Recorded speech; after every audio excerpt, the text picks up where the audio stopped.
Si on regarde maintenant, encore une fois, le carnet de produits, ça liste toutes les fonctionnalités qui pourraient se retrouver dans votre produit. Le carnet de produits est composé des PBI, des Product Backlog Items.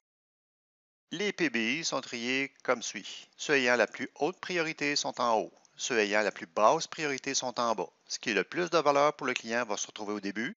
Ce qui a le moins de valeur pour le client ou ce qui est moins important va se retrouver vers la fin. Toujours avec le Product Backlog, son contenu et ses priorités sont la responsabilité du Product Owner. Ou en d'autres mots, ce n'est pas à l'équipe de développement de décider ce qui va être en premier, en deuxième, en troisième ou à la fin. Maintenant, qu'est-ce qu'il y en est du Product Backlog dans TFS 2013?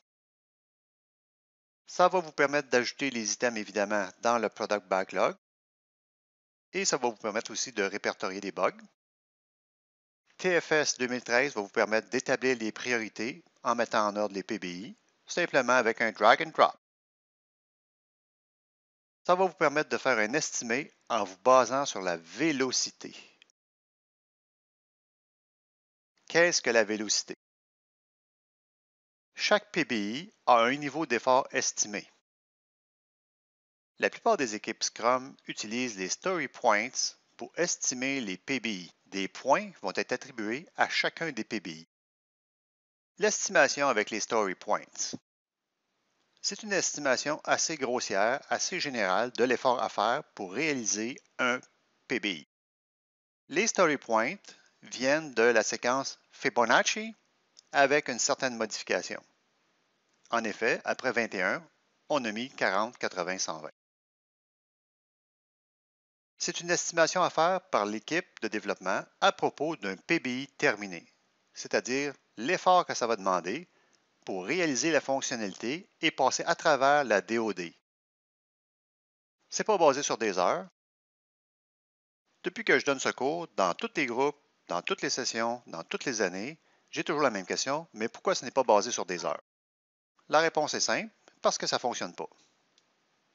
En général, les gens sont nuls pour estimer en se basant sur des heures. Ça peut peut-être fonctionner pour des petites choses, des petites tâches, mais lorsque la tâche se complexifie avec beaucoup de variables à tenir compte, estimer avec des heures, ça ne tient pas la route.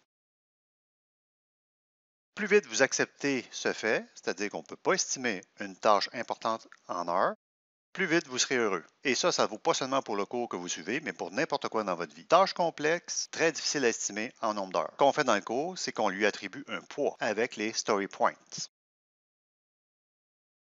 Voyons maintenant la vélocité et le sprint. On a d'abord le sprint backlog et nos PBI. PBI 1, PBI 2, PBI 3. On va attribuer un story point à chacun des PBI, ce qui devient l'effort en story point pour chacun des PBI.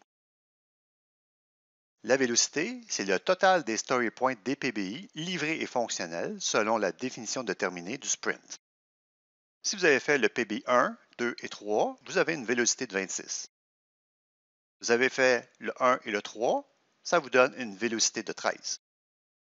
Vous n'avez rien fait, vélocité de 0. Je pense que vous avez compris le principe. Si vous mesurez votre vélocité pendant un certain temps, vous pouvez obtenir sa moyenne, c'est-à-dire votre rapidité à livrer. Et ça va vous aider à planifier. C'est pas parfait, mais c'est mieux que rien. Vélocité et carnet de produits, ça vous aide à planifier et à prévoir à partir de données empiriques, c'est-à-dire à partir de votre expérience, de là où vous êtes rendu dans le projet. Ça vous aide à mieux planifier l'effort estimé de ce qui s'en vient.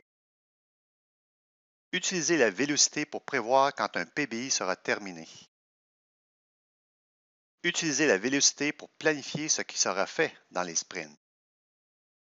Supposons une vélocité de 13 en moyenne. J'affiche un carnet de produits fictif. On a les PBI et on a l'effort complètement dans la colonne de droite. On pourrait dire que les deux premiers PBI pourraient faire partie du sprint 1, les 5 suivants du sprint 2, le 8e le sprint 3 et le reste pourrait être déterminé un peu plus tard, pour un total de 420. En ayant une vélocité de 13, on a à peu près 33 sprints. Je résume avec le Product Backlog dans TFS 2013. Ça va vous permettre d'ajouter des items dans le Product Backlog. Ça va vous permettre d'établir les priorités en mettant en ordre les PBI grâce à un simple glisser et déposer. Faire un estimé en vous basant sur la vélocité. Passons maintenant à une phase concrète, c'est-à-dire construire notre Product Backlog dans TFS.